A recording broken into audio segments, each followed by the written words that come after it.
You're listening to Neurodivergent Mates.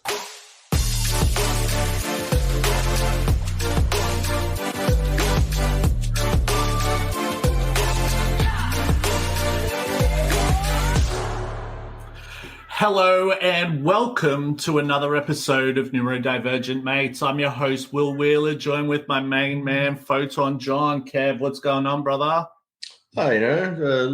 Minimum sleep today. Minimal sleep. One of my special interests is happening right now, World's Strongest Man. So I'm up late watching that because it's in Up late. America. Yeah, But it's funny. fun. Yeah. Well, I'm huge into Formula. Sorry, is there a crow crowing near your joint? It may be. Oh, okay, fair enough. I'll have to monitor the mute. The famous crow is back to get on the podcast here, but crazy stuff. Anyway, we should get into this. We've got a really awesome guest all the way from the States, actually, to talk to us about radical authenticity with Bree Mills. So, Bree, welcome to Neurodivergent Mates. Thank you so much for joining us. What's going on?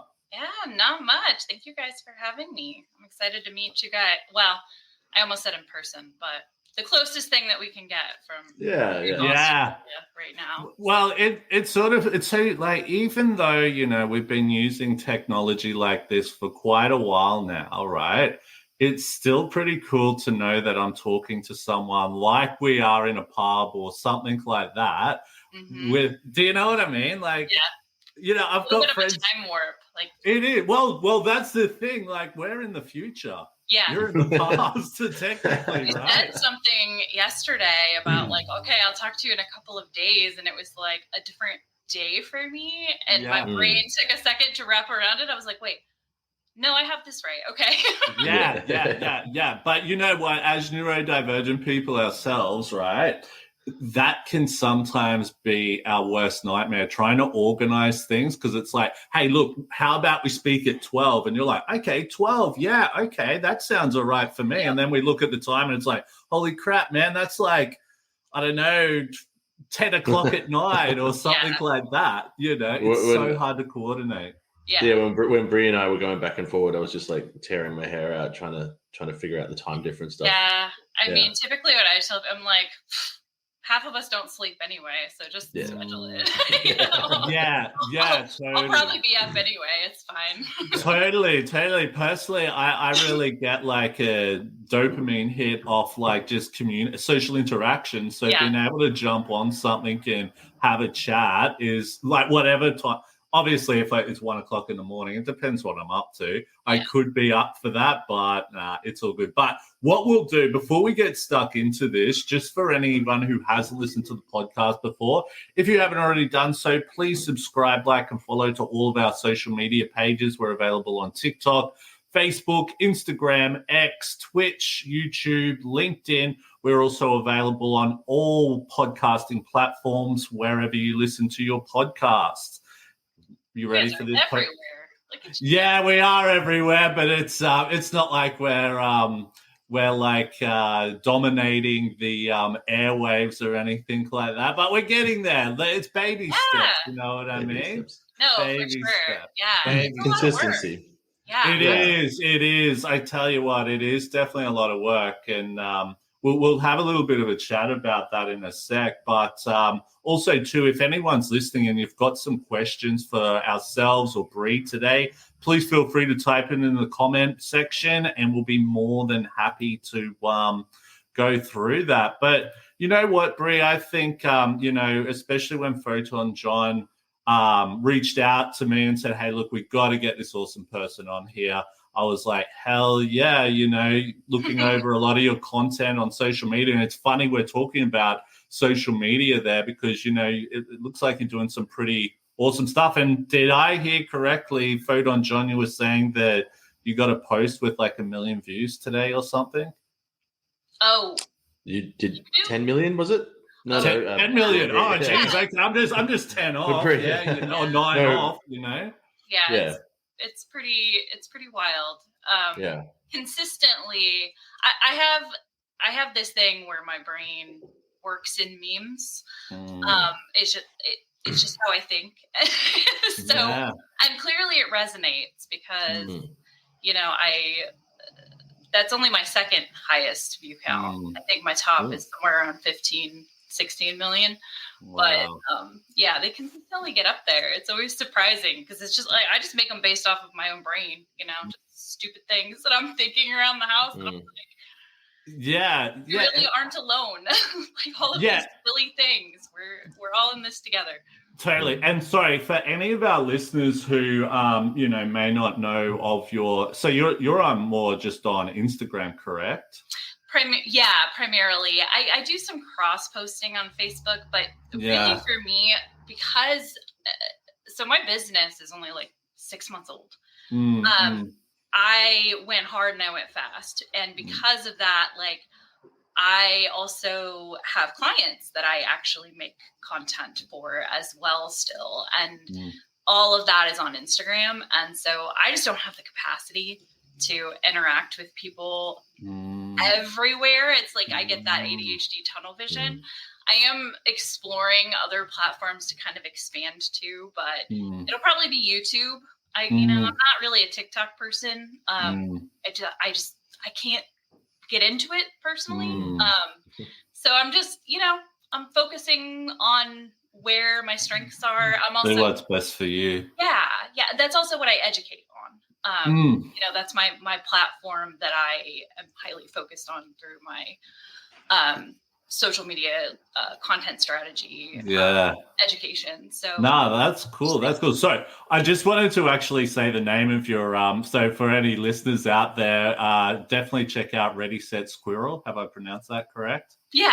Being dyslexic, sometimes I stuff it up. So I apologize if I do stuff anything up. But out of curiosity, like, you know, getting 50, I often look at people who are getting views like that. What's some of the what happens when you get that? Like, I know, and I don't mean that by like, you know, you're feeling great and you're thinking, oh, wow. But do you get interesting people reaching out to you, or do people run into you in the street and say, hey, you're that person? No, not yet. I don't think I've been around long enough for any of that. I don't. I also am very, like, contrary to what most people believe, like, I have a lot of energy. I'm a theater kid. I'm goofy, but I'm very introverted. It takes a lot of energy for me to go out and to socialize. And so it's like, I go to the grocery store, but you know, I'm not really like out and about a whole lot. So I don't experience anything like that. And in terms of community, it's really interesting because the way that I have very intentionally kind of cultivated my community, like, yes, a lot of people will sometimes come in from those memes, but part of the way that I curate after those big boosts like that is I know what content is likely to get good exposure. I also know what's likely to shake the people who aren't my people. So after I get a big boost like that, I'll go in and post some stuff that I know that it's like, if I am not your people, you're going to figure that out real quick. And you know, then, so I'll do that for a little bit, and then I will kind of tamper or just be aware of what I'm posting to just ensure that is not getting too crazy, and that I can't keep up with, actually, because it's very important to me to connect with my people as well. So it's not just a growth thing. Like, I genuinely care about the people there. Like, this community helped me to find myself after my diagnosis, and it has been huge in my healing and in my just acceptance of myself. And so I want to make sure that I am doing everything in my power to give as much of that back as I can. And if I were just always focused on, you know, more, that wouldn't be feasible and it wouldn't be genuine. So you're not really following the data so much as following the connection and the feeling and what works there, rather than just chasing numbers. Yeah, and it took me a while to figure out what I was going to do. And, and that's kind of why I do what I do now. It was like I needed to figure out a way to make money, but I also didn't really feel great about trying to do that in a way that wasn't also helping people to make that money themselves. So like just helping them to understand like, okay, this is what I did, and I did it by being myself. And like, if you're in this place and you have skills that you can offer the world, like, here's how you do that. Here's how you just get yourself out there and you combine who you are with a little bit of content strategy, with understanding the platform that you're on and how to like just be genuine, but also still like you're playing the social media game. We have an algorithm that determines a lot of what happens with our content, and we have different things that get prioritized within what you're posting. And so just optimizing all of that, like if I need to make my reel 7 seconds instead of 10 seconds because I have an ADHD audience and I know how to look at my insights and see when they're dropping off to make sure that I get out to more people, like that's what I'm going to do. So it's just a little bit of a mix and match and understanding, and then just showing people how to build their own thing from the ground up. That's actually really cool. That's really cool because it is difficult. Like I know we're across a lot of platforms there, but like and it would be good just to focus on one, but I don't know, it just works for us because and you know what, with a podcast, for example, I just find like I actually do get people coming up to me when I'm out. Cool. And I wouldn't say like we're huge or anything like that, but it is sort of a cool feeling because you don't know who's looking at your content or you don't know who's listening. And it's not like, Kev's in a band and, at least with a band, you can be playing and see your audience. When you're like social media, you don't see it. And it has been strange having that I've had people come up to me before and go, oh, I really like your music, but this has been like, young dudes coming up to me at the pub being like, hey, you've really helped me, and it's like, wow, that's so much more. And not you can get that connection through music, but it's just a whole different beast. I was going to say, well, I don't know that we would necessarily be as spread across many platforms if we weren't doing a podcast. If we were just content creators, I reckon we would be more specific. But I think makes it. But you know what we did realize? We're like, well, we've got this podcast. We'll never really, I suppose, marketing it that well. And like we're like, man, we could be pulling heaps of content out of this episode itself. You know what I mean? So we're really starting to look at that, and that's where, well, I know it's taken me a while to get into it, but I actually have been getting on TikTok lately, and it's sort of like there's different audiences on different platforms, if that makes sense. It's weird. Like Facebook, for example, is that it feels like an older demographic, but the younger ones are definitely Instagram and YouTube as well, and TikTok. So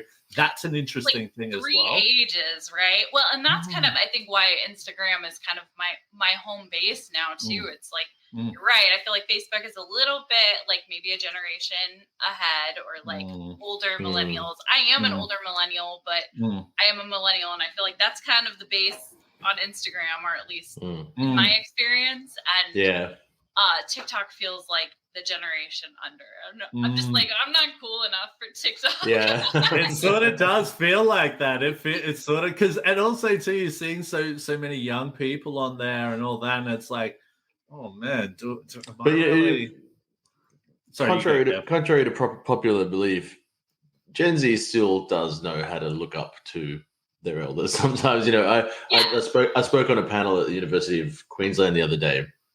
And I was like, oh man, I'm the old man on this panel, because it was all students, and I had that moment where I'm like, I don't understand the words that they're saying, they're using slang. But we had a really, really good in-depth conversation, and they had lots of questions, and And they really appreciated that I've lived with autism and ADHD a lot longer. Was diagnosed very late. So we've got things to contribute to the younger community, I think. And they are interested. Yeah.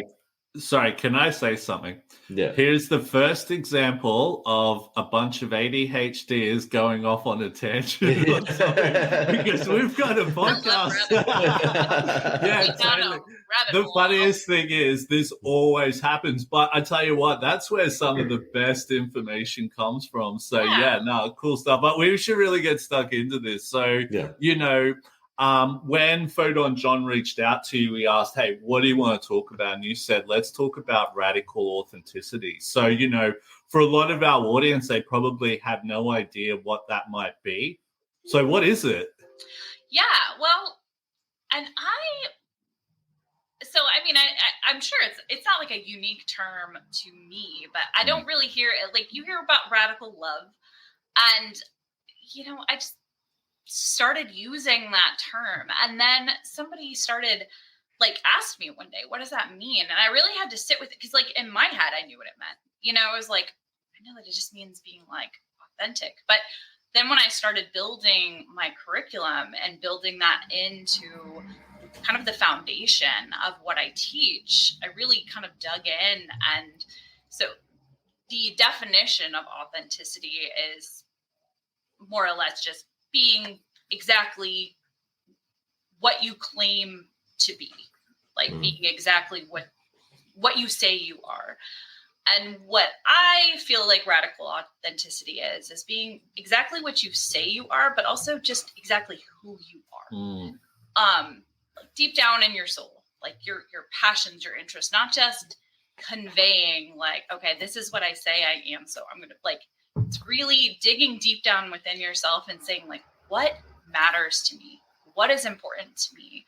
What do I love? What do I, feel like is the most authentic version of myself? And I feel like that's so important for neurodivergent people, especially as you kind of have to go through the unmasking process after diagnosis. If you're late diagnosed, which I was diagnosed just almost exactly a year ago now, at 37, after battling anxiety, depression.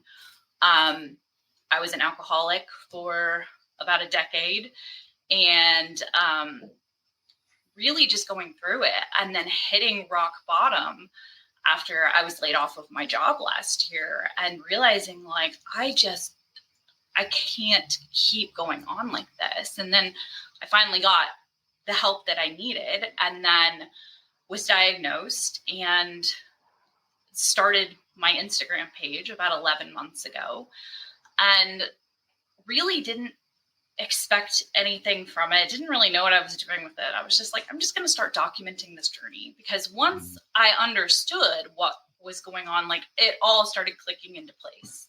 It's all of these puzzle pieces of why am I this way? Why am I that way? Why can't I just do the thing?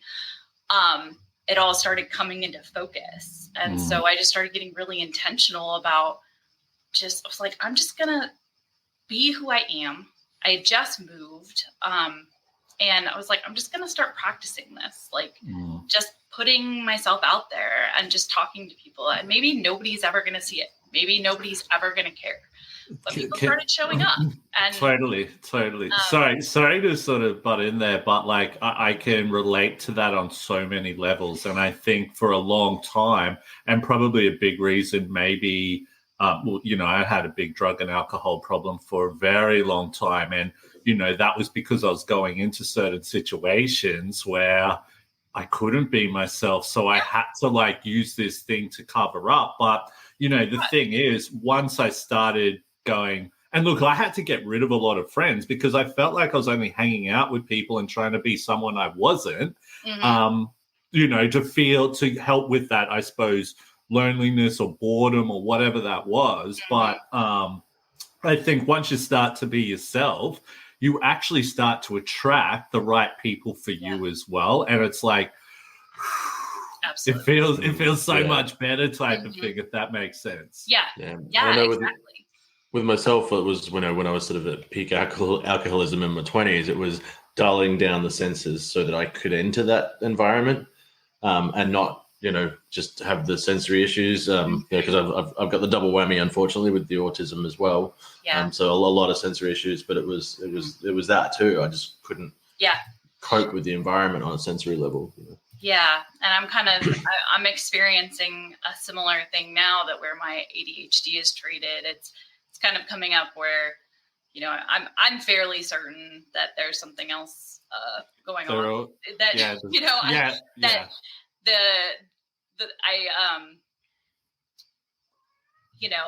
It's always so hard with the plot because you want to be authentic, and I don't try to hide anything, but I also don't want to take away from anybody else's experience with something if I'm like, oh yeah, me too, or whatever. But I definitely resonate with a lot of that, and it's kind of a journey that I'm on myself, kind of trying to figure out what else is going on, because there's a lot more sensory stuff with me than is typical for ADHD only. So. And it's definitely a journey. Like, I don't know, when I got diagnosed, I think for me, I started to realize why I felt certain things in certain situations. Like, and I say this a lot on the show, like going to the shops. Yep. I used to think, why do I get so angry while I'm in the shops? Or why do I feel like if I'm going out, I need to have so many drinks to ride myself off so I can cope with the pain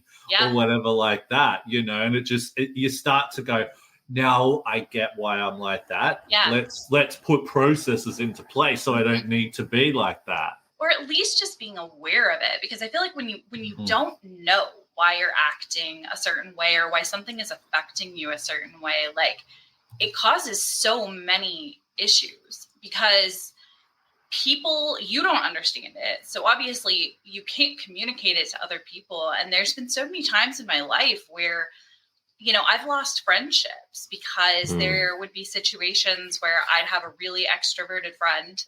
I'm always that one that gets kind of adopted by the extroverts. And then, you make plans with this person and then they pull in a whole horde of other people into the plans. And now I'm having a panic attack because, and I don't know why, because I'm like, why can't I just be around that many people? It's like, because I'm overstimulated and I'm uncomfortable and I'm socially awkward and, I've got all of these, things. And then so I'm drinking myself into a stupor just to get through the thing, because that's the only time when I feel like I can dull all of the other sensory stuff enough to like get through the and come up to the level of the extroverted people in the crowd, and then they start to think you're extroverted and expect that from you, and then you're in this whole cycle, totally. And otherwise you feel guilty because you're the one sitting in the corner just like watching everybody else, and then it's just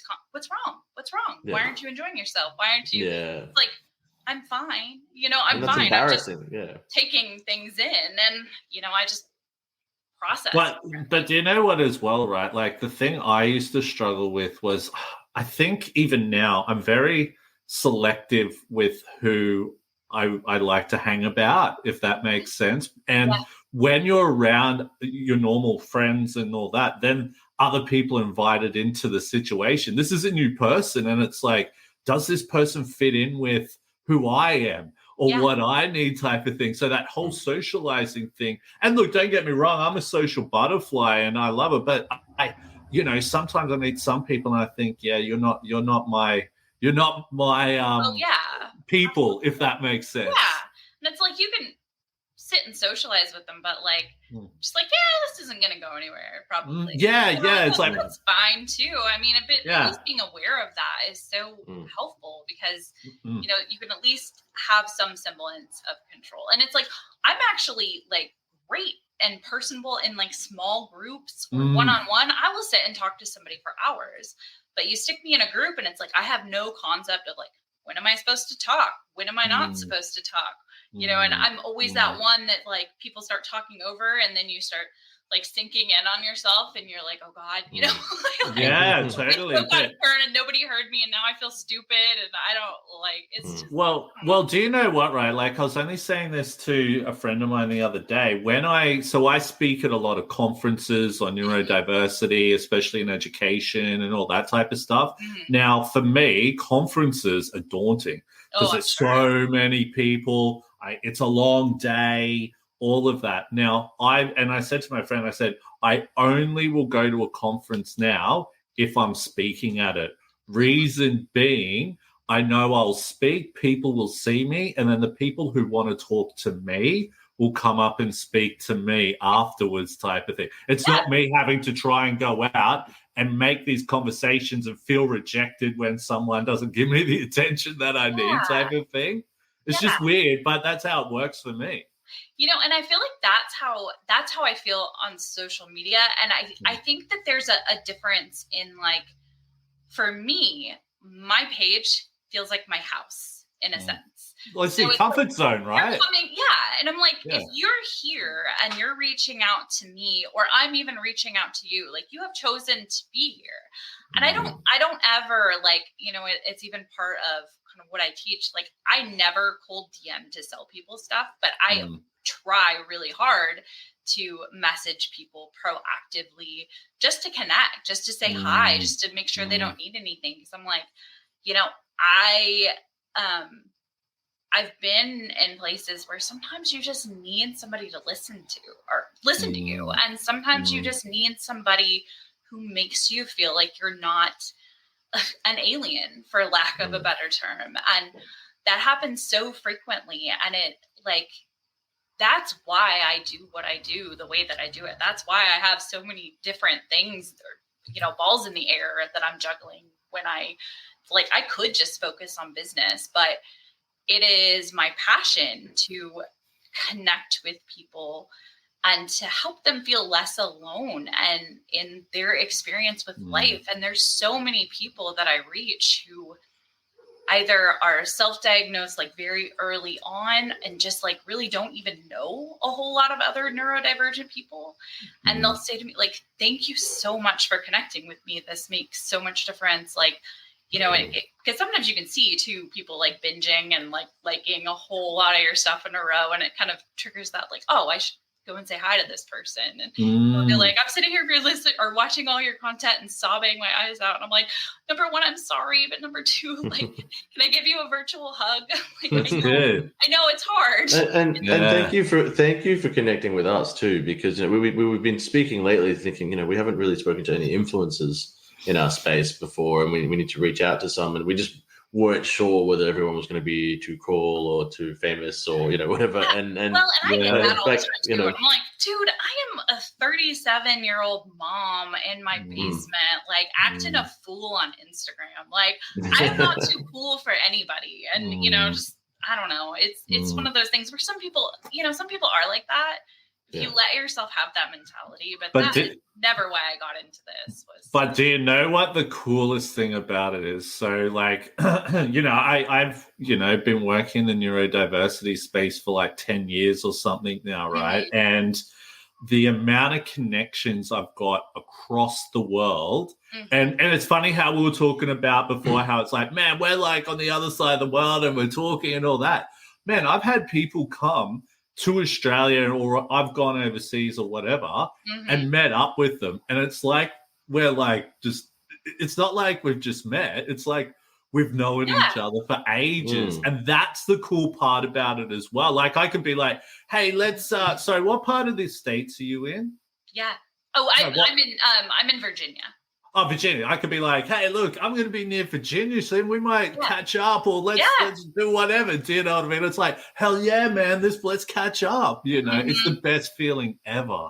It really is. It really is. And it's so special just how much people in this space embrace each other. Like, I have a small group of women who, like, all of us kind of started building our pages around the same time. Like, we all connected when we were like little bitty, couple hundred, like, woohoo, we just hit 150 followers. Like, hooray. And, and here we all are later, like still every single day in group chat, cheering each other on and, hey, tweet this next time, or here, do this. And like, just that kind of support from other people who you never have to like give a disclaimer for yourself about. It's like, you could be unhinged and like, no, like they just know.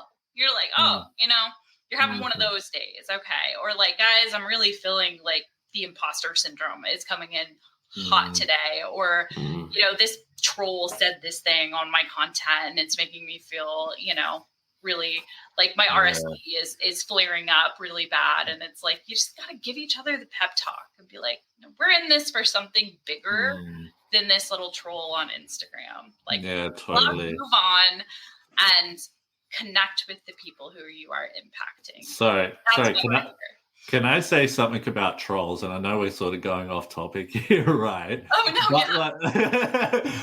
Please.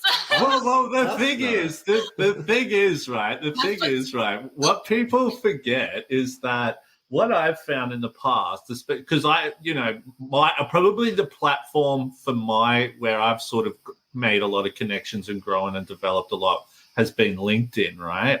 Yeah. And sometimes you will post something up, and I don't know if you get the same thing, right? You post something up, let's say about, I don't know, let's just pick something about, I don't know, something neurodiversity in the workplace or something. But then a troll will sometimes get up and pick a fight about something that's not even related to what the post is about. Yeah. And it's like, what the hell? And you get them frustrated. That's why I'm just like, now, if I have that crap happen, I just delete it. I only keep like the good messages. And I think, and people are like, oh man, you shouldn't do it. I'm like, I don't give a shit. You know what? I don't actually, like, most of them, unless they're really offensive to the point where I feel like they could hurt somebody else. It's funny because after a bit, and like I've posted a reel almost every single day since I started Instagram almost a year ago. Like, I am a content producing machine. And after what you become, like, it doesn't mean anything. And honestly, I kind of enjoy it now because it gives my inner troll an opportunity to come out and play. It's like, I'm never mean to anybody, but I will be sarcastic. Oh, please tell me more. I've taken to, if someone posts something negative or whatever, like I was posting about something I'd like to do with the X-Men online, and someone was like, that's crap. And I just responded with, do you, like to ruin people's joy for a living, or is it just for fun? Yeah. And then I can see all the notifications dinging off and they're losing their minds, and I'm not even looking anymore. I just delete it. Like, I make my point and I move on. Yeah, exactly.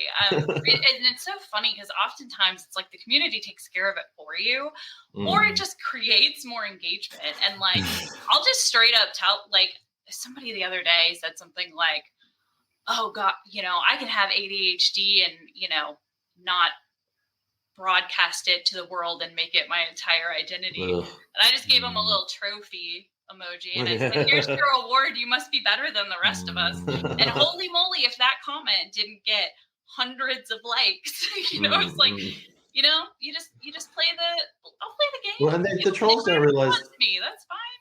Yeah, the trolls don't realize they're actually helping you. Because you're getting engagement. I'll keep going. And the algorithm loves a troll. Engagement. Like, do you realize that I'm gonna, like, I'll see you next time in your feed because you just interacted with my content, so you're gonna see me again. Like, that is so true. That is so true. Funny thing, we're going back off topic, but they're really good conversation. Do you know what I mean? It's really cool. Now, I sort of did skip one because we sort of spoke, and the next question was actually how can people practice radical authenticity? But we sort of covered that, I felt, with everything we're talking about. But is there any counterproductive or negative that you need to be careful not to make? Not to mistake for authenticity. Yeah, I really think that there's a few things that some people try to wield a little bit as, well, that's just how I am, right? Yeah. A few of the ways I know that we kind of try to excuse that, and I am the info dumping queen. I am an oversharer to the max, but sometimes there is a line, I feel like, between being conscious of not oversharing in a way that's going to cross other people's boundaries or make them uncomfortable, in a sense that it's like, okay, once we're close enough, there's some things that I can let you in on, but just using your platform as a place to trauma dump, I think, there's a difference between trauma dumping on people who don't know you yet and who you haven't built a relationship with yet. Sorry, can you explain what about like your experiences? What does trauma dump mean? Trauma. Okay, trauma. I'm sorry, it sounded, because of your accent, it just sounded different to me. Yeah. It's so funny because I don't feel like I have an accent, but I have a San Diego accent. Yeah, and it sort of feels like that for us, but from what I've been told, we have a incredibly strong Australian accent. Yeah. But it just feels normal to us as well. But sorry, you were saying. Or justifying poor behavior. Like if you're just being a jerk and saying that's just how I am. That's a good point. How to be authentic. To just butt in for 2 seconds on that. Yeah. People hate admitting that. And I think it's something that if we're going to be honest and authentic, we need to admit that occasionally neurodivergence can result in straight up poor behavior. Yeah. And you need to be self-aware about that and monitor that. And exactly. Or on the other, just take responsibility. Because I feel like that is part of being just, self-aware, and part of being authentic is just to accept when you're wrong, take responsibility when you're wrong. Like that is something I talk about a lot too. It's like nobody in this world is perfect. I'm going to screw up. I'm going to do something at some point that is going to upset somebody in a way that I did not ever intend. And it's okay for that not to be inherently wrong, but to still say, I'm sorry that impacted you in that way. And just take ownership of that, because you don't have to feel like, hey, this was, an inherently evil thing that I did or whatever. But I think that there's always just a place for kindness and just helping to bridge that gap with somebody if you've made an impact on them in a way that, harmed somebody in some way. It's almost impossible not to do in some regard, but you can try your hardest and you can just be kind. And it's almost like an educational piece, right? So a lot of the time we may be dealing with people who don't know anything about neurodiversity, if that makes sense. So, sometimes if we do make a mistake or whatever that looks like, explaining why, but not using it as an excuse. Like, I did that because I'm this. So, you can't get upset at me, but, maybe helping people understand. But also, too, once we're helping people to better understand, maybe people, and when I say people, I mean like neurotypical type of people, can have a better understanding of maybe how to say, hey, look, that's not right, or not lose their shit at us, but go, look, man, I think you approached that the wrong way there, Yeah, exactly. Like my audience is primarily, neurodivergent, but there are people who start conversations or get salty on your, because, they get upset that like, you don't have ADHD or like whatever. And they'll throw something out or ask a question sarcastically, and I'll counter and I'll be like, listen, if you're genuinely interested in knowing, like, I will talk to you about this. Like, I will absolutely meet you where you're at, and I will walk you through this in the kindest way that I possibly can, and to help you kind of, understand where I'm coming from, because that's where we learn and we meet each other. Like nobody ever learned anything or changed their opinion by being jerks to each other. Like that just creates more separation and more distrust. But once you build that foundation of like, okay, you're somebody that I can trust and somebody who cares about this, like now we can meet on the same platform, and now we can talk as equals and say, this is where I'm coming from. Please explain your opinion. And now we can find somewhere to meet in the middle. Nobody ever learned anything from being jerks to each other. Can we soundbite that and megaphone it out to the world right now, please? But do you know what I often see within the neurodiversity community is that, you know, sometimes, and it's funny how you were talking about someone saying, oh, you were saying something about ADHD and, you know, I don't know if they didn't believe you or something there before, but, you know, I've had people come to me with a lot of the stuff that I've been doing on the outside, saying, oh, you know, you wouldn't know what it's like to struggle. You're not as neurodivergent as I am. Do you know what I mean? And that really hurts because it's like, well, you know what, you know, maybe I'm not you. I have struggled, you know, like you haven't, you're only seeing, it's like the iceberg picture, Principle. you know, you see all the good stuff on the top, but you don't see the hard work and the pain and all the stress I've gone to get to that level. It's been bloody hard. And when you hear that, it's almost like it's like a kick in the guts, if that makes sense. One thing that I always try to keep in mind when those situations occur is like, I feel like none of those comments are ever about you. They're never about you. Whenever somebody comes at you who doesn't even really know you and doesn't and they want to attack you or throw around assumptions, like that's coming from such a place of deep hurt within themselves or inadequacy or feeling inadequate. Like, you know, even though you're not, like, you're struggling with these things too, but it's like, you know, that voice inside your head that's like, well, they don't have it as bad as I do. Like, you know, some people get mad at me about trying to talk about it through a positive lens. And I'm like, well, you know, I talk about the bad things too, but I don't want to be that person who just casts a glum light. Like, I can't change who I am. And I can choose to take it and use it to be the best person that I can be and to connect with people and to make a difference. Or I can sit over in the corner and be angry at everybody else about and get on your laptop and tell the world that, you know, and you know, be that.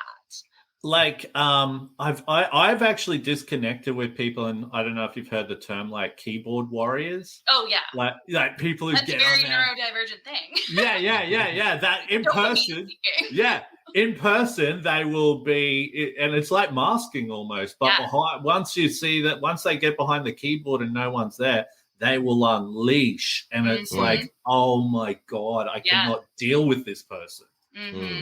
Yeah, that's bothered me a lot more, but that was the whatever. That's what built my notification anxiety.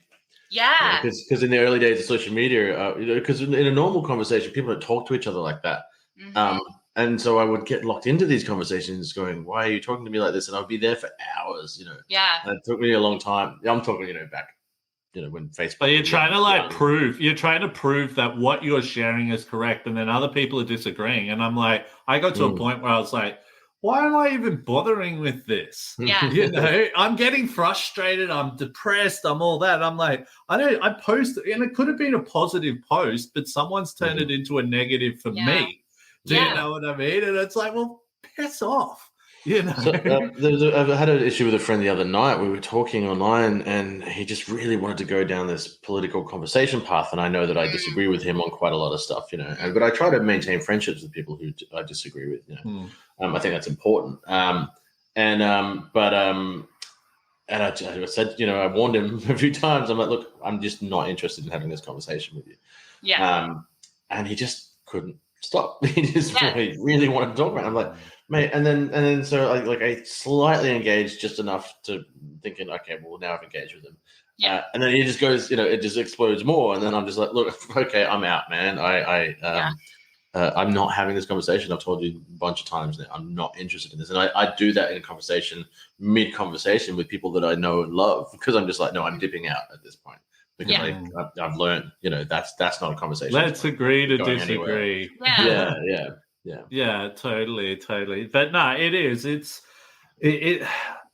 in the neurodivergent community, you often come across that regularly. Like some people will just, like, I think a big thing I see as well is that even like the terms people use, people, if someone doesn't use the correct term or something like that, they will lose their shit over it. And it's like, dude, it's about the point we're trying to get across. Let's not, and I can tell you right now, since I've been in like the neurodiversity community, all that type of stuff, right, for years now, and people are still having arguments over shit we're having arguments about all the way back then. It's like, man, I got more important shit to worry about. Do you know what I mean? Yeah. And that's where it's like, holy shit, man. That's where you have to just walk away from it and just like move forward. I just ignore it. Like, but yeah, I mean, especially on viral posts and stuff, you always get those. But I leave them now because the community takes care of them. It's hilarious. So I'll just like watch it. And, like somebody makes some sort of comment and they've just got the horde jumping on them, and I'm just like, okay, I'm not even going to look at, like, you guys take care of it. I don't care. Whatever. They were mad at me earlier for, what did they were mad about me using the term ADHDer. Okay. And I've never heard that one before because, it's just like ADHDers doing whatever. It's just kind of. I use that term as well. It's just an easier way of saying it. Well, it sounds gross. Like it's something that we're choosing. And I'm like, what? Like, I mean, I guess if you want to assign that meaning to it, that's your right. But, and do you know what? Like left field. I was like, huh? Yeah. Do you know what, right? It's funny you say that because there's so many things that say, like when people use the term like I have a superpower, stuff like that, right? Now, personally for myself, I don't like that term, but I don't care if other people use that. Yeah. If people feel comfortable in using that, go for it. That's cool. I used to be really worried about that, but now I'm like, look, man, it's got nothing to do with me. It's semantics too. It's like, it's literally, it's strengths and weaknesses, right? You're just labeling it as superpowers. It's just a term. It's like anybody could use. Every single person on this planet has strengths and weaknesses.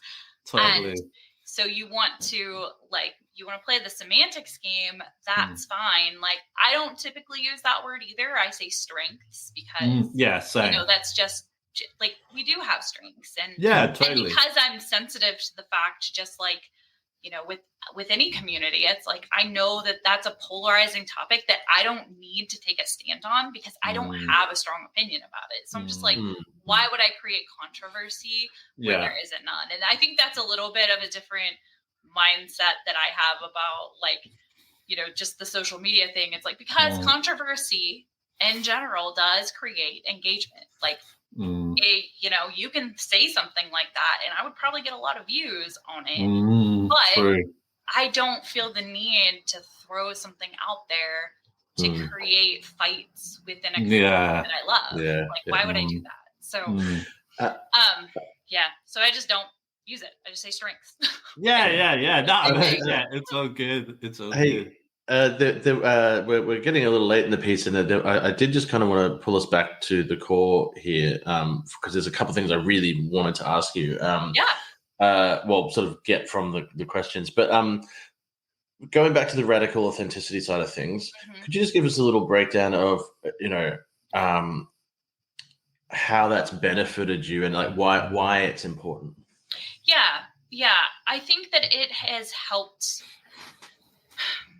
in a lot of ways, just understanding what my values are, what my passions are, being able to embrace those things about myself that I never quite understood before, or I never allowed myself to understand. It was like, oh, this is weird about me, or, this is whatever. And it just kind of became a point through like a lot of introspection and a lot of just kind of breaking down my history of realizing like, okay, all of these side symptoms, all of this anxiety, all of this depression, all of, these vices and these struggles were kind of born from this feeling like I had to hide who I was, that I had to pretend to be somebody that I wasn't, because I was, told from the time that I was young that this and this and this and this and this is not okay. All of these things about you are not okay. And so just saying like, listen, I'm giving a middle finger to all of that. I'm going to live my life and I'm going to run my business in a way that I want to. Like, yeah, the way that I run business leaves money on the table. It absolutely does, because I'm not going to cold DM people and try to get into their wallets the first time that I meet them. Like, I am more concerned about people as people than I am about, signing you up for my program or whatever. It's like, I take an approach of like, when you need me, you know that I'm here. And that's how I operate my business. And so, will I ever be a 7-figure entrepreneur? I don't know. Hopefully, but maybe not. Totally. But I would rather be true to me and treat people the right way and be, stand by my values than I would anything else. And I mean, I walked away from a brand deal just this week, like, a high dollar brand deal, because it didn't align with my values. And I didn't feel like it would be a good fit for my community. And like, my brand promise since day one has been like, I will put you guys above money every single time. And, so it's just being consistent in that and allowing myself through being authentic to just say, listen, this is how I do business. And if you want to work with me, you're going to do things my way, And, it's not like I'm trying to throw around weight or anything like that. I'm just like, you're going to do it the right way. We're not going to play these mind games with people. Yeah. No, you're totally right. Because I often speak about this with my business partner a lot of the time as well. And, when you're wanting to do business, like the way I look at it, it's not, you don't want to like be doing business with someone that, there's no fit there, or it's just for the money. A lot of the time I'm looking at what's the relationship going to be like? Am I going to feel like I can't come to this person when we can do something together or whatever like that is? Because it's just going to fail if you don't have that. Like you said, if those values don't line, you're going to have very big problems down the track. Exactly. And not only is it just better for you, like to be able to just accept who you are, but also like, it's actually really good for business too, because it develops trust naturally.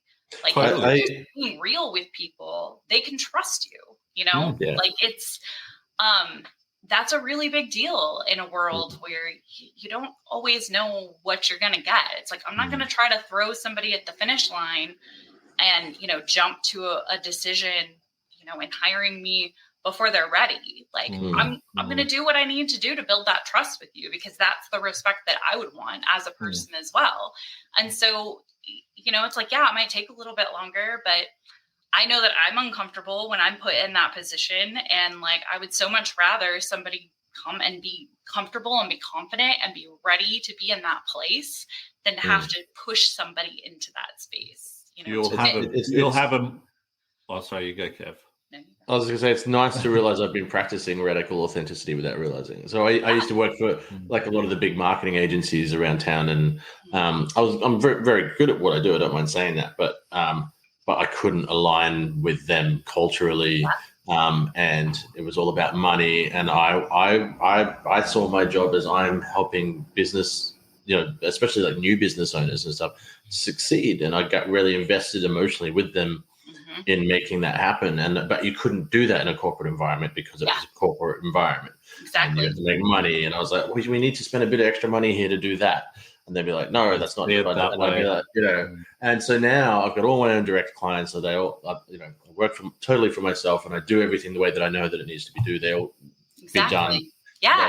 They're all kicking ass. They're all really happy, and I have really good, genuine relationships with them. So. Yeah, exactly. And I mean, and that's the whole point of like it's like so many people get to that place, like once they're diagnosed, they realize all of this stuff. And it's like, we're generally pretty justice sensitive people in, as a general rule, obviously everybody's justice sensitive people. I love that. I mean, high justice sensitivity. We get real hyped up about people doing the wrong thing, and it's like, what better position to be in, and so many of us end up leaving corporate culture because of that. And for me, I chose not to go back because I was like, oh, well, this isn't ever going to get any better. This is just who I am. And so what better way to be in control of that than to just say, listen, I'm going to build my thing and I'm going to do it my way. And I'm going to do the right thing. And I'm going to be unapologetic about that.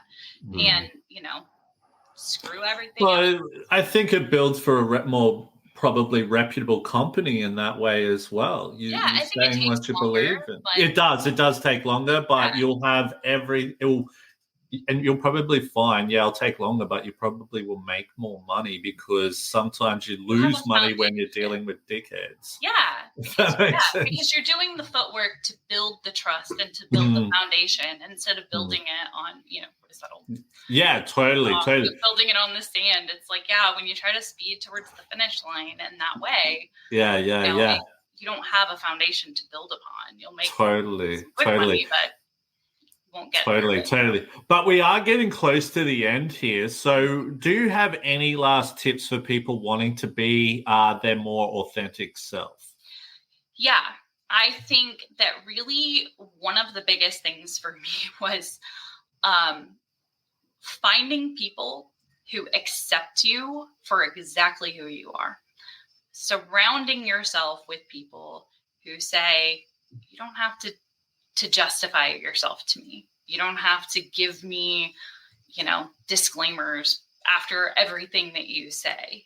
Once you kind of get comfortable with just communicating with somebody without constantly feeling like you have to apologize for yourself, it helps you identify so much more about who you are. It's like little by little, you just become more comfortable with like the stuff that's coming out of you. And you're just like, oh, okay, there you are.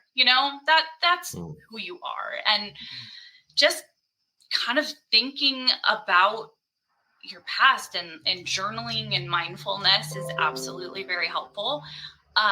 Also, being realistic about not having all of the answers immediately, not having it be an overnight process. Like it's an ongoing, I feel like, lifelong process. We're always learning, right? Untangling and just kind of figuring out. And it's like, you don't all of a sudden one day unmask and that's just who you are forever. Like we're still constantly evolving, growing humans. And I feel like learning about neurodiversity was really big for me too. Just getting deep into understanding exactly how everything works and exactly how, like, what makes it different and how your brain is wired. And so just having actual scientific research of like, okay, this is what's going on. And it kind of helps me to look at it more pragmatically. The data does help. Emotionally. So I think there needs to be a healthy mix of both. And to just understand that, it's just, you're not broken. There's nothing wrong with you per se. It's just, we are wired differently in a space or in a world that's not really set up for the way that we process and the way that we function. When I'm set up properly with the way that like I excel, I'm a beast.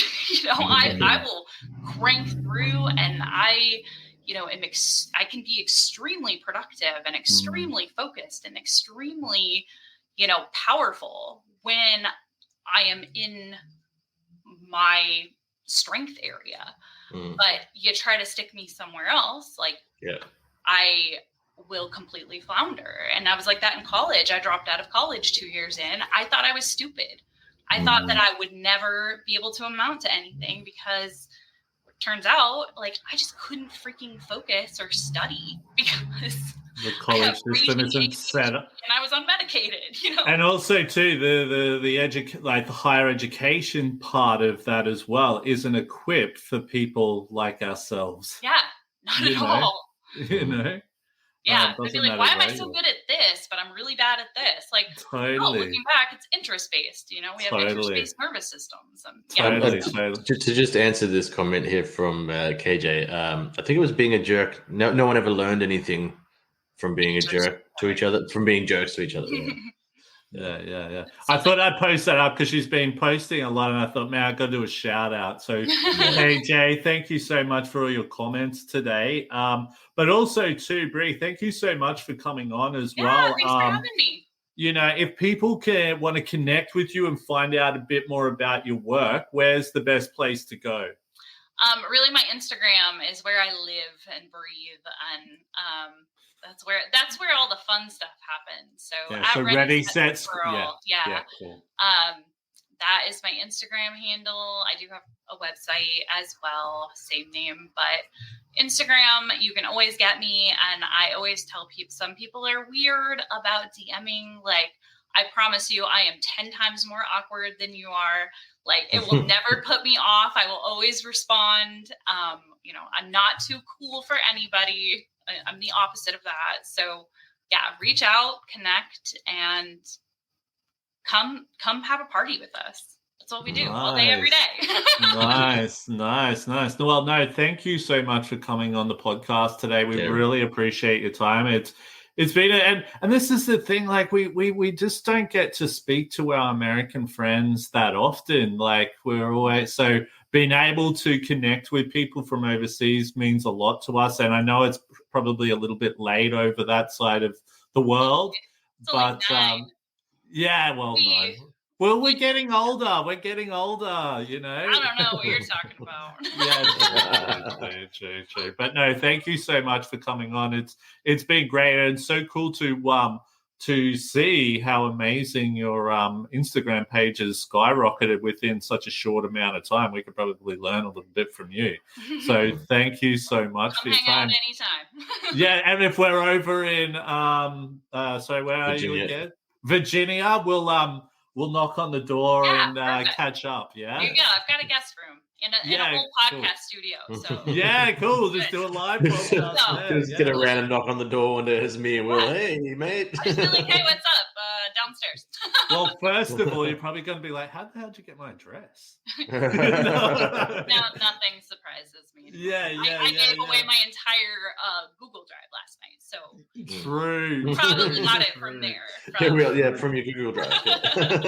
From my stand store. Yeah, true. Oh my God. Photon John, did you have anything else you wanted to say before I close everything off? No, just thank you, Bree. Although I'm having a moment of appreciation. You know, Will and I have been plugging away at this for a couple of years now, and like, you know, you got to push through even when no one's listening, and it's been a hard slog. But I think, you know, if you went back and told us in the beginning that we'd be speaking to influencers and stuff, we'd be pretty happy. So I'm having a moment of appreciation for where we're at. Myself that, but well, you know, 10 million viewers would disagree.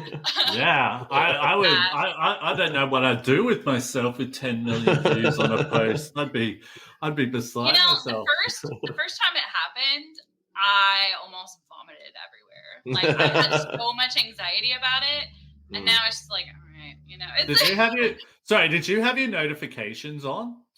No, I don't leave my notifications. Oh, okay, because I was going to say it would have just been going ding, ding, ding, ding, well, ding, yeah, ding. And I don't leave those ones on. No, but like, it is pretty wild because when they do start popping off, like, your feed becomes something entirely different. You know, it's just like, I could scroll for days and it's just notification. It all kind of blends together, and I try to like look for the comments and stuff, but it is always so cool to like go to bed and wake up in the morning and all of your notifications have maxed out, and it's like, ooh, it's like opening a little surprise. Like, who do I get to hang out with today? Wow. I'm having dopamine for breakfast. Yeah, I know. Yeah. No, it is cool when you do. And I the thing I like about especially social media is just the people, like, don't get me wrong, there are some dickheads out there, but the cool people you meet as well. Yeah. You know what I have mean? Such a great community. Like, I have very little for an audience my size, like very, very little drama. Everybody is so good to each other. And I think that people just know when they come in, it's like, that's not going to hang. Like, I will block your butt so fast. Yeah. You start anything here, like, you're gone. I don't have anything to prove to any. You're in my house. Yeah. You'd definitely be a cool person to hang out with, I think. But thank you so much for everything. It's been a pleasure. So for all of our listeners, if you haven't already done so, please connect with Bree at ReadySetSquirrel on Instagram. My name's Will Wheeler with my co-host, Photon John, and this is Neurodivergent Mates. Till next time.